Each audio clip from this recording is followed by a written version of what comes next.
So today on this Bat channel, we are continuing with the project loading on old school tools, more specifically highlighting Hollywood gun shop, the turret press, the precision micrometer, powder dispenser. We're loading caliber 30 from the year 1906, aka 30-06. Now I've got my brass. It's already prepped, ready to go, sitting here in a handmade loading block. I've got my bullets, Hornady 168 grain Molly coated AMAX in a hand-turned bowl. I've got my load book right here, and that's open to the page, and I've got my calipers in hand because when I seat that projectile, I always want to double check myself. And when I set this thing up, I double check myself several times, and then when I make sure my lock ring is tight, I used an O-ring right here underneath the stem nut because I want it to be secure, but I want it to have a tiny amount of float because that allows the projectile to have a tiny amount of float to get your concentricity as good as you can get it. It has to be 3 or less in run out. I want it closer to 0, and this will help get you there. And of course, I have my memory retention system right there. Now, a couple other things, not that it really is making a bunch of difference on anything, but just as a matter of convenience, if you haven't been doing this a long time, sometimes keeping an old pocket knife that's got a lot of different functions just kind of hanging around the bench. I don't use this very often, but it's one of those things I just like to keep nearby. So if I need something, it's right there. And of course, once in a while, it doesn't come up real often, but if you need a flashlight, you know, sometimes you just need a little bit of light right in a specific place. So just have those things at the ready. Do you have to? No. It's just some stuff that I keep nearby just in case. And I don't use it very often, but it's there if I need it. So I have my casings already prepped, ready to go. But I want to point out something here. You know, I put a little chamfer on the inside of that primer pocket. So when I go to put the primer in, it slides in a little bit easier. And of course, I want to knock off any burrs that are on the mouth of the casing, on the outside, and on the inside. Now, maybe if you are newer, you haven't seen this before, but there's a couple of different deburring tools. This one is called a VLD. Now, you notice the angle of that compared to the angle of the standard one. If I'm going to do the primer pocket, the objective is to have the primer slide over that square edge a little bit easier. But when the projectile is seated into the casing, it is actually slightly more advantageous, and you will have a little bit better bearing on the surface of the projectile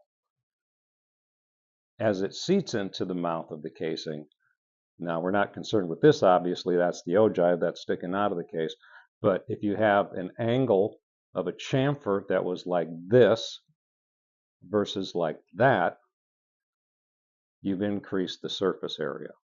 Not a huge earth-shattering thing, but it's just a tiny thing. And if you can, why not do it? So I have this set up to drop my powder charge in the Redding oil dampened scale, and I threw the first powder charge. And although it's an extruded powder, extrusions are a little like pencil lead looking ones. They are not going to meter as consistently through a volumetric system like this as opposed to, say, a ball powder. You know, something that's finer in granulation, like sand, compared to a little pencil lead, is just going to meter more consistently. But I've got one ready to go, and I have here my handheld Lee priming tool that's all set up ready to go. So I drop a primer into my handheld tool here.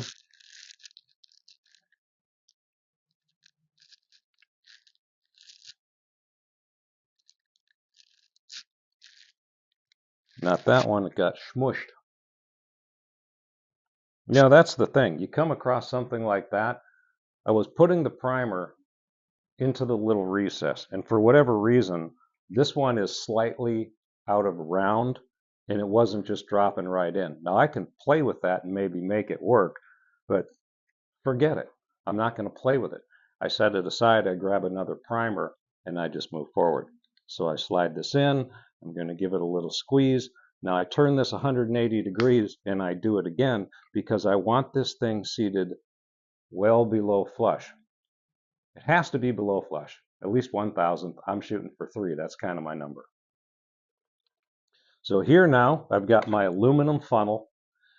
Aluminum is really good at keeping away static electricity. Powder, if you are not aware of this, has like a deterrent coating on the outside of it that's also like a dry lube, like a graphite type material that helps it flow, but it also keeps it helps keep static electricity off of it.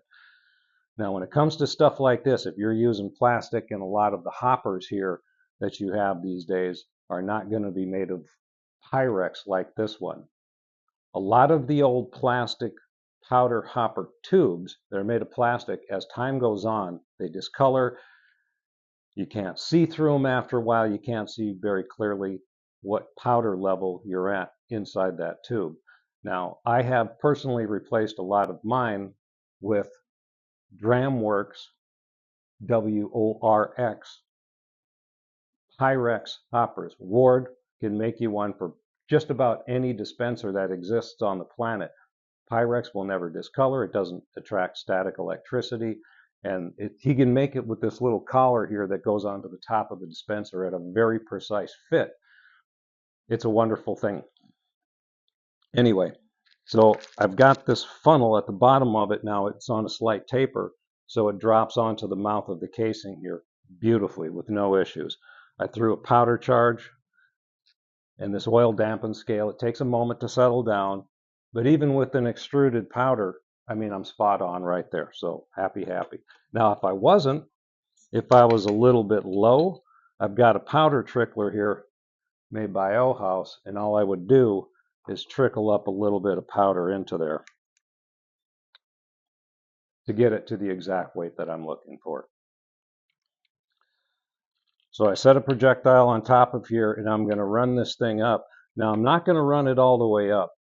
I'm running it probably 3/4 of the way, and then I stop, I lower it, and I'm going to turn it 1/4 of a turn, and then I run it all the way up. If you want to do it a third time, 1/8 of a turn, do it again. Now, the reason I'm doing that, and now I've got a beautiful loaded round, hot out of the oven. The reason I'm doing that, you see the projectile, if the seating die pushes that into the mouth of the casing slightly off, let's say you got 2/1000ths in run out. If you turn it 1/4 of a turn and you run it up again, it's going to take out half of that run out. And now you have 1/1000th in run out. The other thing here, I've got the O-ring underneath the lock nut on the seating die stem, so that allows a tiny amount of float so that the bullet can kind of self-center itself a little bit. These are not expensive dies. This die set is probably 50, 60 years old. They're from C&H. C&H made very good dies. They're chrome plated, but I've got it set up, and what I am doing, the way I am doing it, I end up with like a match grade cedar, so to speak. So I'm going to throw another powder charge here of this extruded powder. Now, I don't know if you just caught that, but it hesitated a little bit. So I'm going to dump that back in. What's going on here is when you have extrusions, when it drops through the tube into the open cavity and then the barrel turns, whatever is right there at that seam, it sort of cuts the kernels. It's cutting off the volume that's coming down from above. So if you feel that, you can go ahead and just continue to throw and weigh and see how close you are. But if I get that, see there it did it. Now I'm going to try and induce it. See, you can feel it catch. Now I'm making that happen, but now I just kind of, and there it didn't do it at all.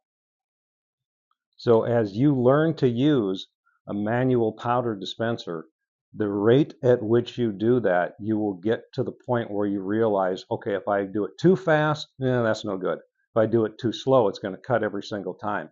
But sort of using a medium tempo, it just slides right past it, and you don't get that cutting effect.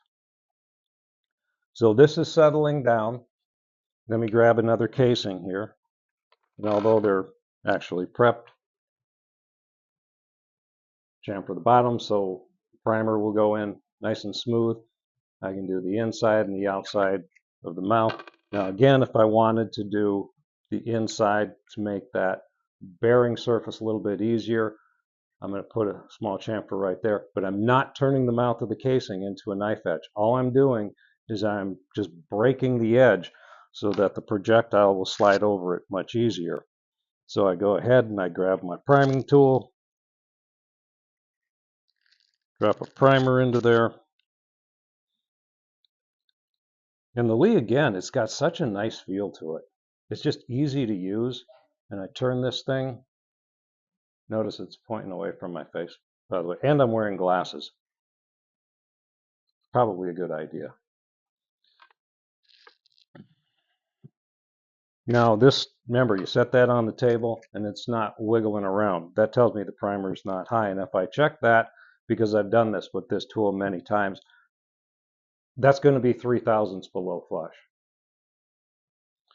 So now again, I take my aluminum funnel that I do not wipe out the inside of these things, and I do not wipe out the inside of my powder hopper or the inside of the dispenser. If I need to clean it, I will take a dry paper towel or maybe some air and just blow it out.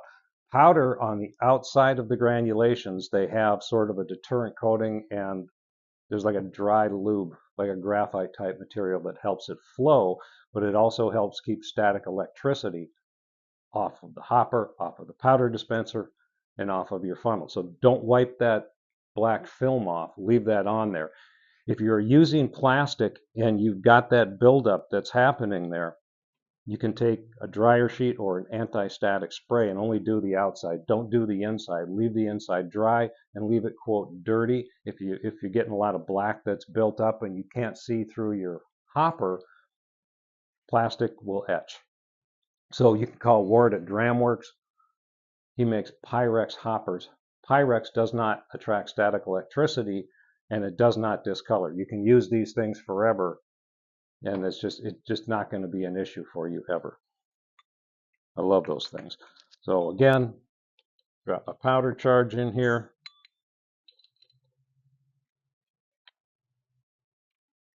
I'm going to run this up.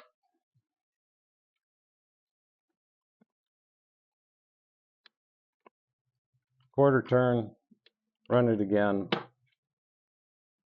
and another one, and just repeat to your heart's content. Happy trails.